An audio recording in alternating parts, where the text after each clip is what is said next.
오늘 저는 사사 시대에 하나님이 세우신 여선지자 드보라를 중심으로 그 드보라의 얘기를 하려고 합니다. 여러분, 사사 시대 때는 여호수아가 죽고 이제 새로운 왕 사울 왕이 세워지기 전까지 300년을 말하는데, 그 시대는 이스라엘이 한 국가로서 힘을 발휘할 수 있을 정도로 통일체를 이루지 못하고 각 지파가 흩어져서, 땅은 여호수아 때 정복했지만 여전히 남아있는 가나안의 부족들로 인해서 그들은 힘을 쓰지 못하는 혼란한, 그래서 자기 소견대로 행하던 시대가 바로 사사 시대입니다. 오늘 제가 이 말씀을 전하는 것은 우리 본문이 지금 새벽기도의 이 본문이기도 하지만, 우리 인생을 살아가다가 내 힘으로도 감당 못하고 내 지혜로도, 아니 돈으로도 해결할 수 없는 막막한 일들을 만났을 때 내 믿음은 그 정도 되지 않아도 하나님이 어떤 일이든 내가 봐서는 도저히 엄두가 나지 않는 일, 내가 봐서는 해결의 기미가 없는 일, 또 하나님이 하시면 단번에 그 문제를 해결하실 수 있다라고 하는, 내가 그 믿음은 아직 없어도 하나님은 그런 일을 하신다는 사실 자체를 먼저 오늘 전하는 것으로 이야기를 시작을 하고, 두 번째, 저는 그러면 그렇게 일하시는 하나님을 어떻게 우리가 믿음으로 그 일을 볼 수 있느냐, 이 두 가지 차원을 첫째, 둘째 대지 설교로 오늘 말씀을 전하려고 합니다. 첫째,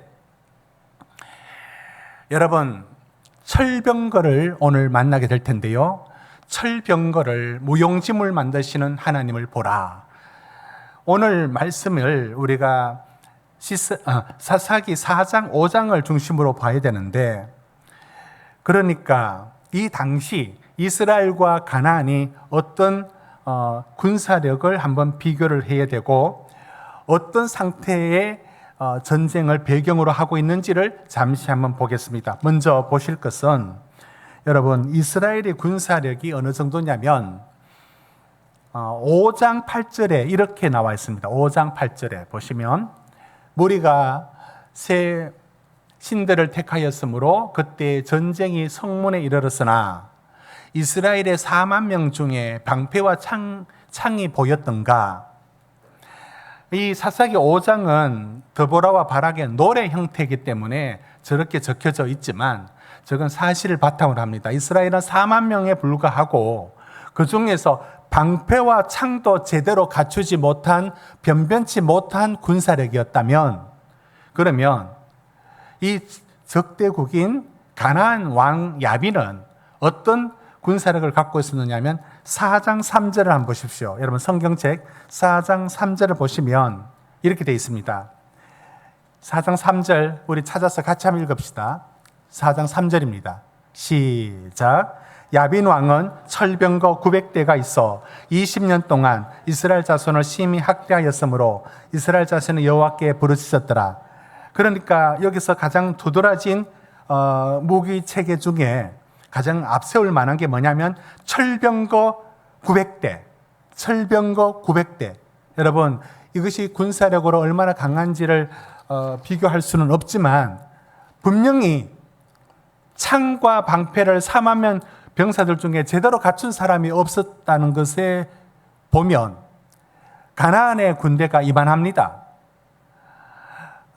저는 북한의 군사력과 우리 남한의 군사력을 비교하는 것들이 있지만, 북한의 공군력이란 것이 얼마나 약한지 아시죠?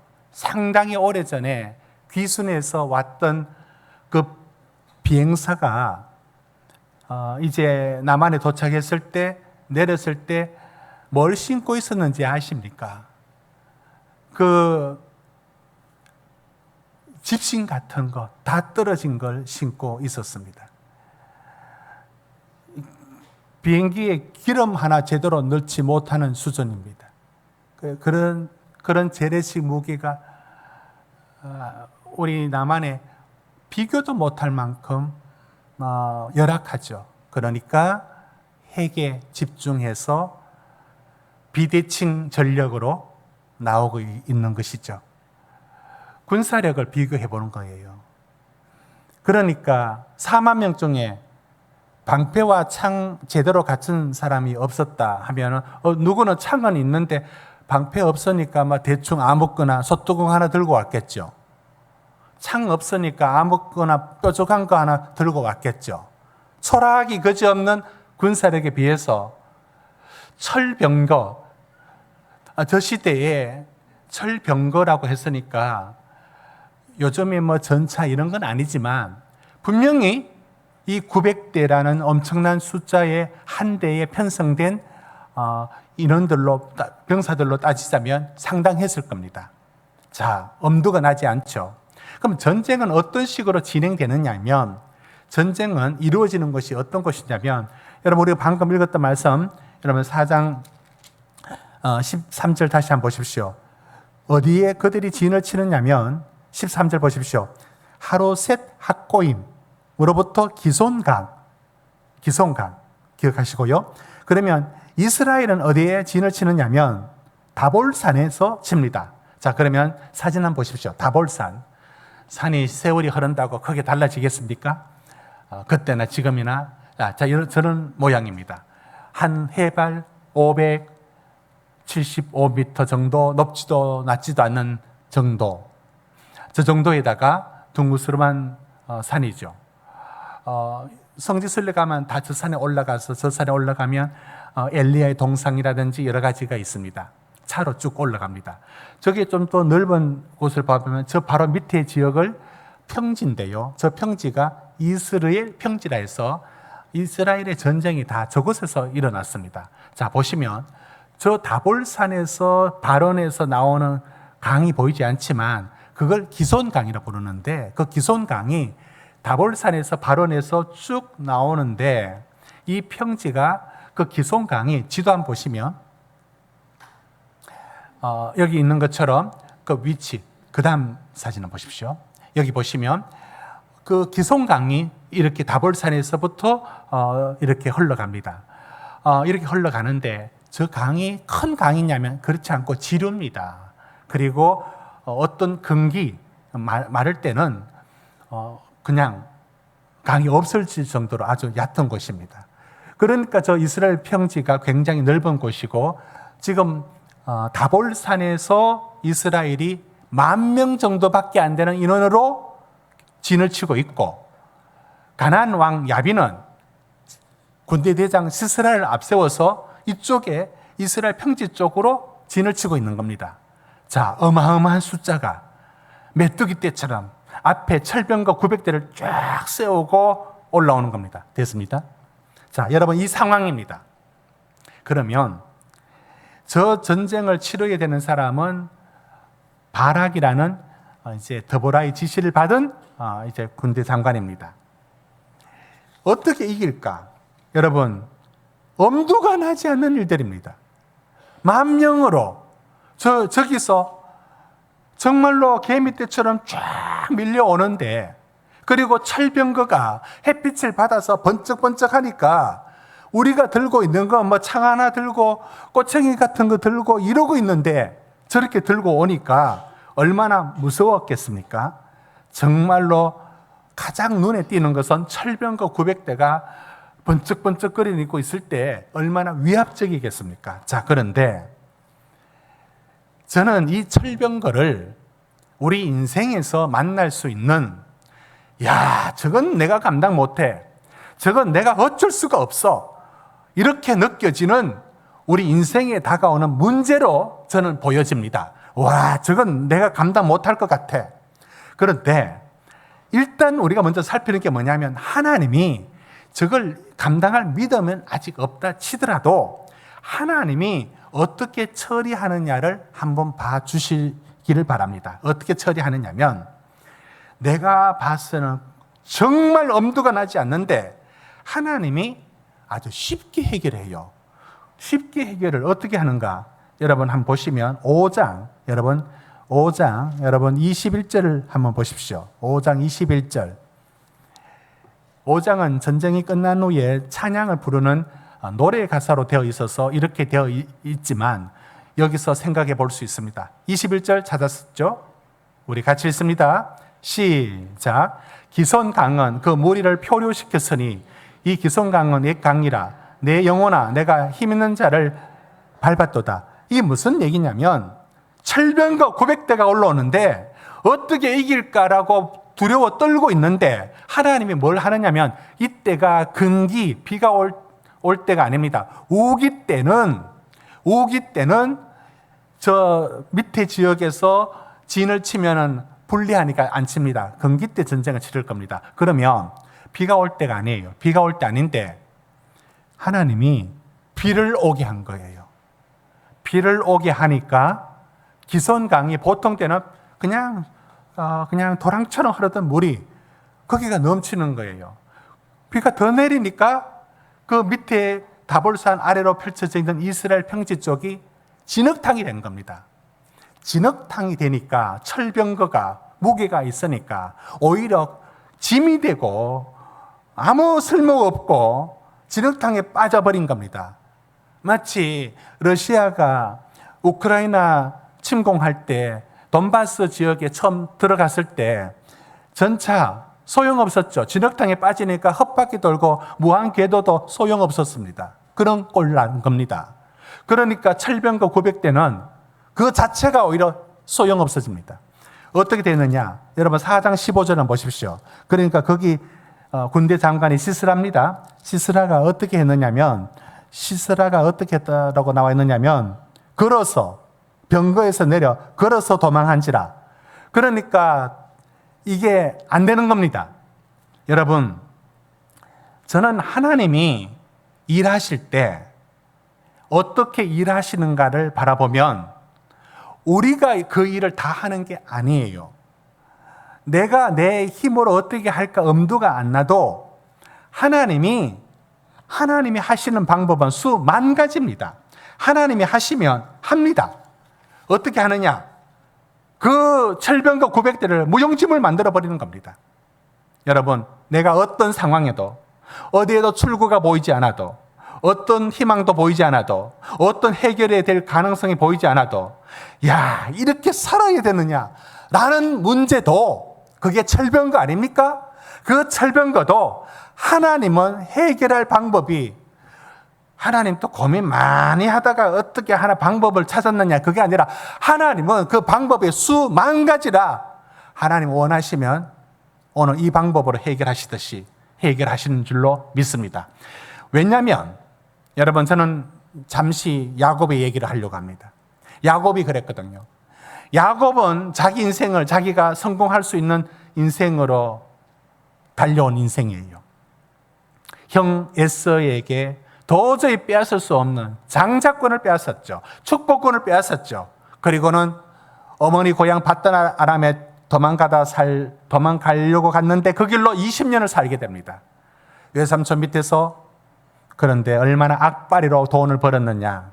양과 염소와 소떼들을 삼촌 밑에서 삼촌보다 더 많이 벌어서 부를 이루었습니다. 그리고 때가 되어 고향으로 돌아오려고 합니다.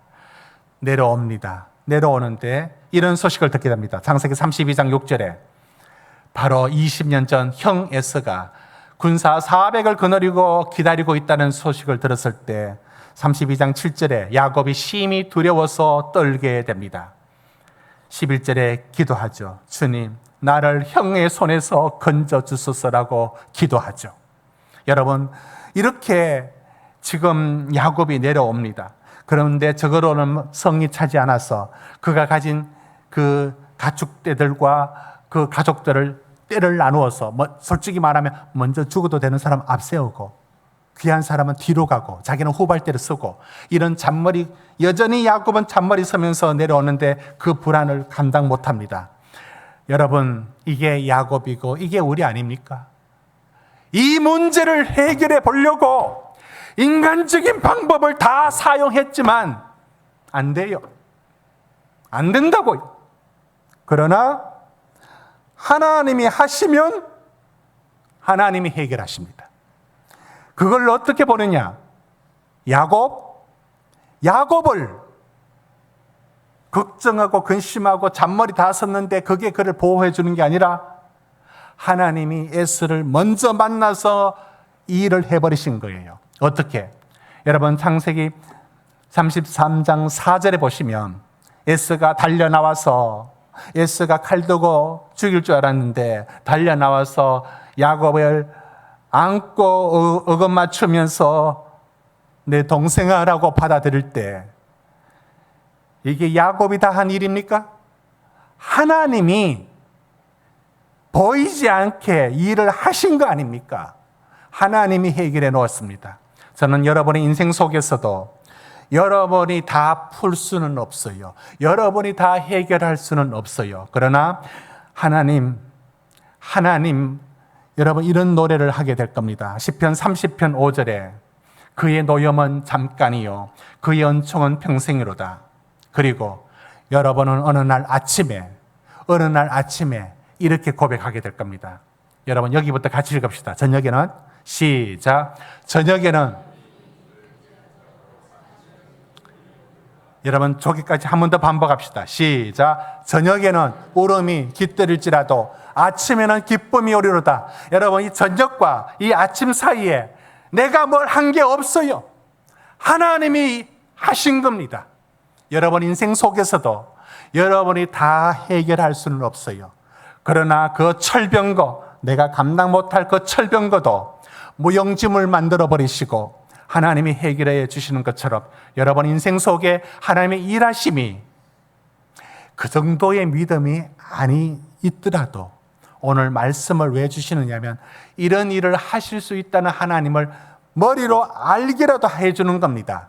여러분 저녁이라는 시간이 여러분을 울음이 깃들일지라도 아침에는 기쁨이 오리로다. 이 중간에 하나님의 일하심을 기대할 수 있기를 소망합니다. 저는 이제 믿음에 대한 얘기를 나누고 싶습니다. 둘째, 여러분 이것이 하나님의 일하심이라면 더불어는 이 하나님의 일하심을 어떻게 바라보고 하나님의 일하심을 믿음의 눈으로 보게 되는가? 여러분 믿음으로 싸운다는 것은 무엇인가? 믿음으로 싸운다는 것. 여러분 오늘 창세기 3장으로 한번 가보십시오. 3장에 여러분 성경책 넘겨서서 3장에 2절을 한번 읽읍시다. 2절 같이 읽습니다. 시작. 이스라엘 자손의 세대 중에 아직 전쟁을 알지 못하는 자들에게 그것을 가르쳐 알게 하려 하사 남겨두신 이방 민족들은 이게 뭐냐면 여러분 하나님께서 전쟁을 모르는 그들에게 전쟁을 알게 한대요. 그러면 전쟁을 알게 한다는 게 전략과 전술을 가르치는 무슨 훈련을 시킨다는 겁니까? 하나님이 그건 아니에요. 전쟁을 알지 못하는 자들에게 가르친다는 게 뭐냐면 하나님이 전쟁을 통해서 하나님이 누구신가를 알게 합니다. 무슨 말씀이냐면 하나님이 뭘 가르쳐 주신다고요. 그런데 그걸 통해서 하나님의 일하심을 보게 만드는 겁니다. 그게 하나님이 가르치시는 겁니다. 내려와서 4절 한번 보십시오. 4절 보면 명령대로 순종하는지 알고자 하셨더라. 그러니까 전쟁 방법, 전술을 가르치는 게 아니라 하나님이 이스라엘한테 이 전쟁을 통해서 정말 하나님을 의지하는지 하나님의 명령에 순종하는지를 가르치는 겁니다. 자, 다시 돌아갑니다. 그러면 이제부터 우리가 이제 4장, 5장에서 뭘 살피느냐면 드보라가 이 전쟁을 어떻게 치러내느냐를 잠시 살피겠습니다. 여러분 앞서 지도를 봤죠? 다볼산. 그 10,000명밖에 없습니다. 10,000명밖에 없었다고요. 그런데 저기는 메뚜기 떼처럼 철병거 900대를 세우고 포위해가지고 쫙 올라옵니다. 여선지자 드보라는 사사이지만 전쟁의 경험이 없습니다. 그러니까 누가 앞세워야 되느냐 하면 바락, 그의 군대 장관 바락이 앞서서 해야 됩니다. 그러나 지도력과 인솔은 누가 하느냐면 드보라가 합니다. 여러분, 드보라가 이 일을 어떻게 감당했을까요? 지금 전쟁을 치러 오면은 사느냐 죽느냐의 문제 아닙니까? 얼마나 두려웠을까요? 여러분, 그러면 거기에 수많은 사람들이 이 바락이 힘 있는, 용기 있는, 결단력 있는 이 장군이 아니기 때문에 우왕좌왕하고 있었을 겁니다. 드보라는 이 상황을 정리하려고 얼마나 많은 애를 썼을까요? 경험이 없던 그로서도 얼마나 힘이 들었을까요? 그런데 일단은 군사력이 너무 밀리니까 어떻게 했느냐면 도움을 요청을 해요. 도움을 요청하는데 여러분, 도움을 요청하는데 도움이 왔느냐? 5장 17절 한번 볼까요? 이게 시로 나와 있지만 이게 실제 있었던 얘기라는 겁니다. 5장 17절을 읽습니다. 시작. 길라앗은 요단강 저쪽에 거주하며 다는 배에 머무름이 어찌 됨이냐? 아셀은 해변에 앉으며 자기 항만에 거주하도다. 여러분, 이게 무슨 얘기냐면 지금 다볼산에 10,000명 데리고 전쟁 치러야 되는데 군사력 도와달라고 요청을 보냈어요. 그런데 길라앗에 갔던 사람들이 하는 말이 우리 저 요단강 지금 건너갈 수 없다라고 못 온대요. 다는 배에 머무름이 그쪽에서 바닷가 쪽에 무슨 일을 하고 있다고 못 온다는 거예요. 자기들도 일이 있다고. 아셀은 항만에 앉아서 항만에 거주하도다. 해변에 앉으며, 여러분 앉으며 난창하게 도와주지 않는 거예요. 드보라가 얼마나 속이 탔을까요? 여러분은 어떤 궁한 자리에 놓였을 때, 힘든 자리에 놓였을 때, 어느 누구의 편이 되려고 할 때, 도움을 구했을 때 못 도와준다라는 얘기를 들었을 기분을 느껴보셨습니까?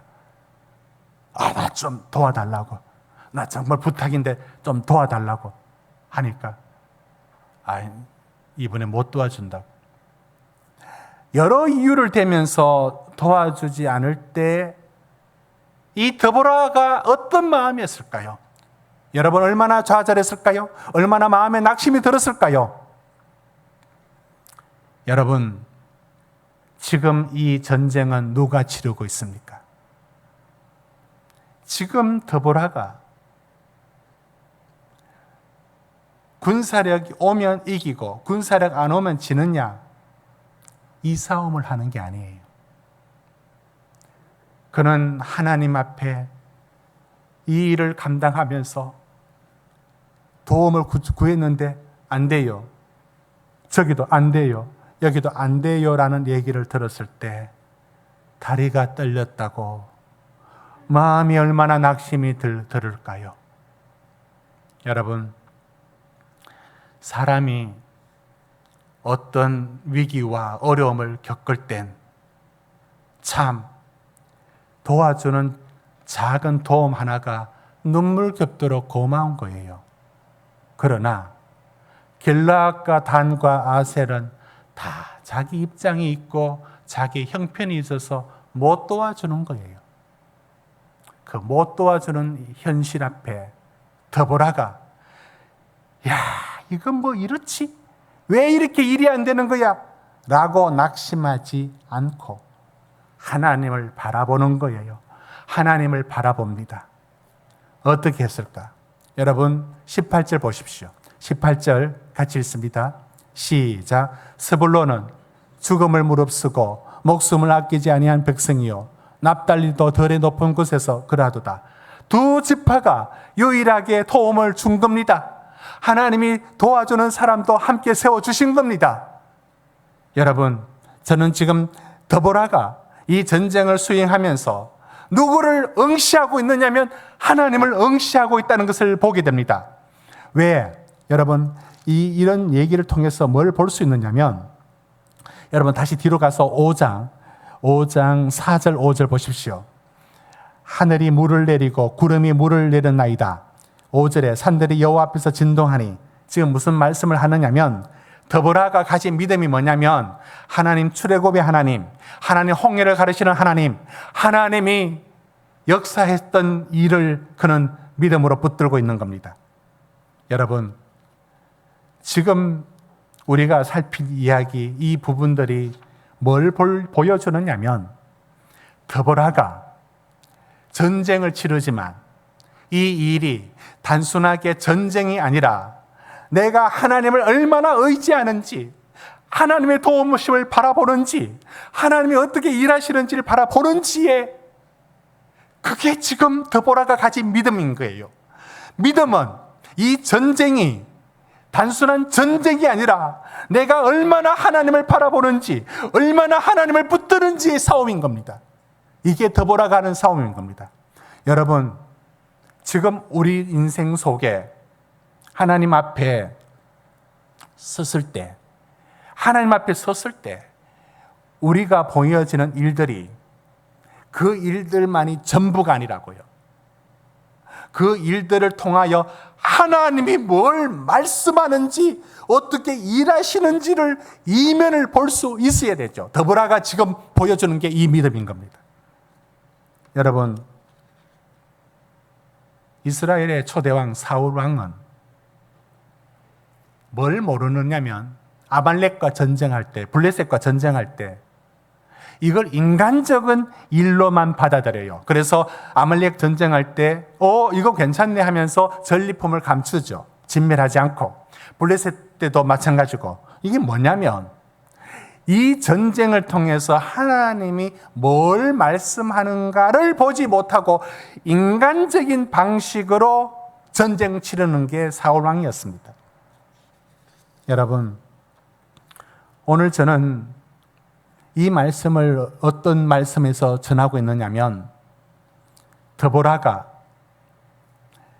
철병거 900인 가나안과의 전쟁에서 여선지자로, 경험 없는 여선지자로 전쟁을 치러낼 때, 도움의 손길을 구해도 도움이 없을 때, 용기 없는 바락 장군이 자꾸 묻기만 하는데 말해줄 건 없고, 하나님만 바라봐라, 하나님만 바라보자. 여러분, 지금 드보라가 하는 전쟁은 눈에 펼쳐진 전쟁이 아니라 이 일을 통해서 하나님이 어떻게 일하시는가를 끊임없이 응시하고 있는 이 믿음의 눈을 지금 제가 말씀을 드리고 있는 겁니다. 어떤 이들은 그 일을 겪으면서도, 그 일을 보고서도, 그 일을 당하고서도 그 일의 인간적인 눈으로만 바라봅니다. 그러나 어떤 이들은 그 일을 겪으면서 그 일을 통하여 하나님이 무엇을 말씀하는가를 끝까지 놓치지 않습니다. 이 일은 언제나 뒤섞여 있습니다. 인간의 일들과 인간의 잘못들과 인간의 부족함들이 모여 있습니다. 그러나 그 일을 통해서 하나님이 하시는 일들이 있는 겁니다. 여러분, 그러면 제가 여리고성 얘기를 잠시 하겠습니다. 여리고성을 어떻게 무너뜨리냐면 이렇게 무너뜨리죠. 하루에 한 바퀴 돌아라. 일곱째 날에는 그 7바퀴 돌아라. 그리고 외쳐라. 그러면 여리고성이 무너진다. 여러분, 이게 전략입니까? 이게 전술입니까? 그러면 지금 또 이 방법으로 전쟁을 치르면 되는 겁니까? 얼마나 단순한 사람이 있느냐. 10여 년 전에 강변역의 테크노마트 빌딩이 흔들거렸어요. 지진도 아닌데 왜 흔들거렸을까? 알고 보니까 몇 층에 있는 헬스장에서 이렇게 뛰고 하는 이것이 울림이, 이 진동이 골고루 해야 되는데 이 진동이 주파수가 서로 파열을 일으키면은 흔들거리면서 위에 건물이 지진처럼 흔들렸다는 거죠. 이제 건축 토목 쪽에서 연구해가지고 원인을 찾았어요. 그러니까 이 여리고성 얘기를 갖고 이렇게 얘기합니다. 여리고성 한 바퀴 돌고 7바퀴 돌고 외쳤어요. 무너져라고 외쳤대요. 그 소리의 음파가 여리고성을 무너뜨리게 했대요. 이런 식, 굉장히 단순해서 좋겠어요. 여러분, 그게 하나님의 전략입니까? 이게 전술입니까? 아니에요. 이 여리고성은 전쟁이 네 손에 달린 게 아니라 하나님이 이긴다. 하나님이 무슨 일을 하시는가를 보라는 겁니다. 오늘 드보라가 한 전쟁이 그겁니다. 내가 싸우지만 내 전쟁이 아니라 때로는 교회가 어려운 일을 겪을 수가 있습니다. 그런 일들 앞에 인간의 얘기만 듣지 말고 이 일을 통하여 하나님이 뭘 말씀하는지, 하나님이 뭘 원하시는지에 대한 것도 읽을 줄 알아야 되는 겁니다. 그게 믿음의 도전인 겁니다. 저는 사랑하는 성도들에게 권면하고 도전합니다. 여러분 인생 앞에 놓여진 것, 그것이 그저 그 일로만 바라보지 마시고 여러분은 믿음으로 하나님이 그 일 통해서 내게 믿음을 요구하고 순종을 요구하여 뭔가 이루시고자 하시는 것이 무엇인지를 쫓아갈 수 있기를 주의 이름으로 축원합니다. 그러할 때 여러분, 우리가 놓인 어떤 현실 앞에서도 그 현실엔 부족하고 못난 인간의 이야기가 뒤섞여 있습니다. 인간의 이야기로만 보지 마시고 누가 잘하고 못하고만 보지 마시고 반면 교사 삼고 그 일을 통하여 하나님이 무슨 일을 하실까? 여러분, 때로는 두렵고 떨리는 마음으로 하나님의 일을 볼 줄 알아야 되고, 때로는 여러분 인생 속에 그런 일을 겪을 때도 그 일만 보고 끝내지 마시고 그 일을 통하여 하나님이 어떻게 일하시는지, 내게 뭘 원하는지, 왜 순종을 원하는지 하나님의 뜻을 읽어낼 수 있는 성도 되시기를 주의 이름으로 축원합니다.